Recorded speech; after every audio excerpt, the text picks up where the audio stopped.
We'd finally found our North Koreans deep in the bush and were busy talking to them when things started to get a bit hairy.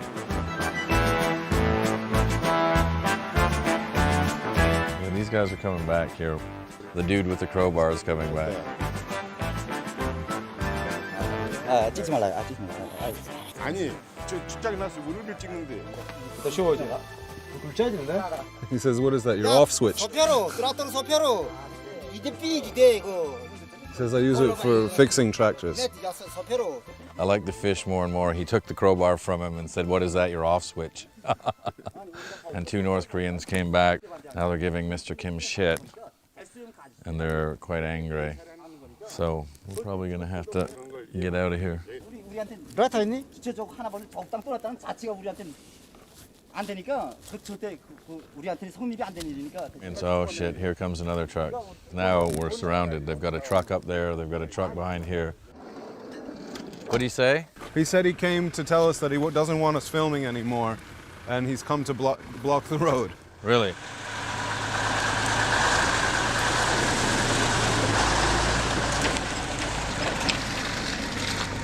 All right, well, let's go find another crew. Let's go. The fish is the boss. As the fish took us further into the forest on these rutted dirt tracks, the atmosphere in the truck got a little bit goofy because of the lunacy that was being played out in the oddest game of low-grade cat and mouse I've ever seen. Ask him how we get home. We're in a high-speed car chase at 5 miles an hour through the wilds of Siberia.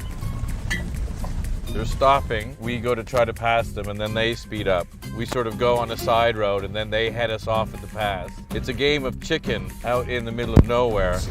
Вот этот, кстати, водитель, он у них, как получается, тоже не последний человек. За мной же контроль будет жесточайший. Черный список попадает. Да. Ну, я в черном списке уже очень давно. The fish soon tired of this game and suggested we pull over for some lunch, which consisted of paprika chips, bread, vodka, and a shotgun. Чуть выше. Cowboy.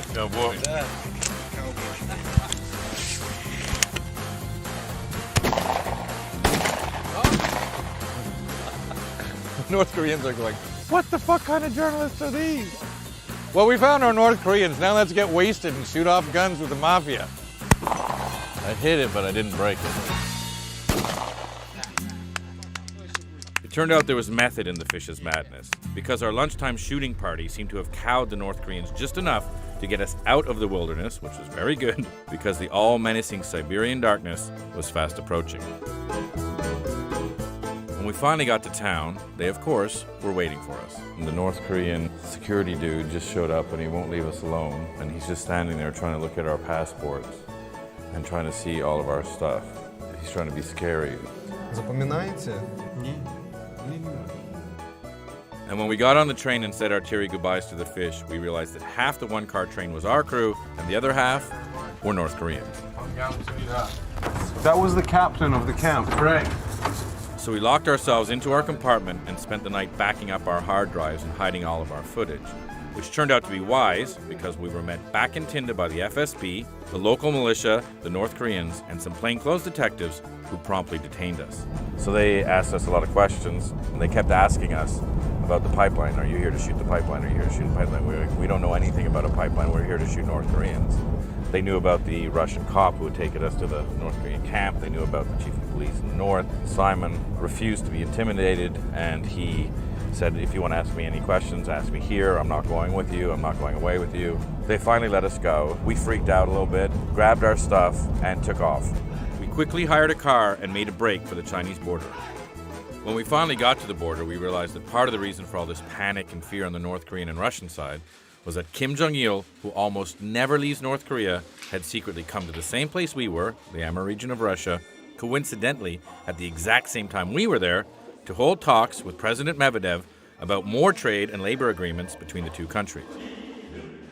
So, this means that while we were there, the great leader was selling even more of his people off so he could make even more money, so he could make more weapons, so he could extort more food and aid and supplies from America and Japan, who he's technically still at war with.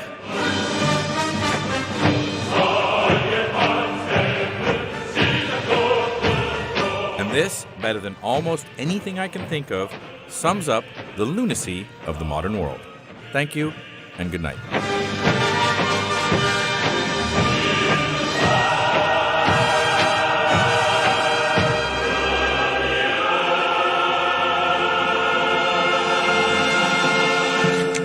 왜 빠지면 치지 말라는데?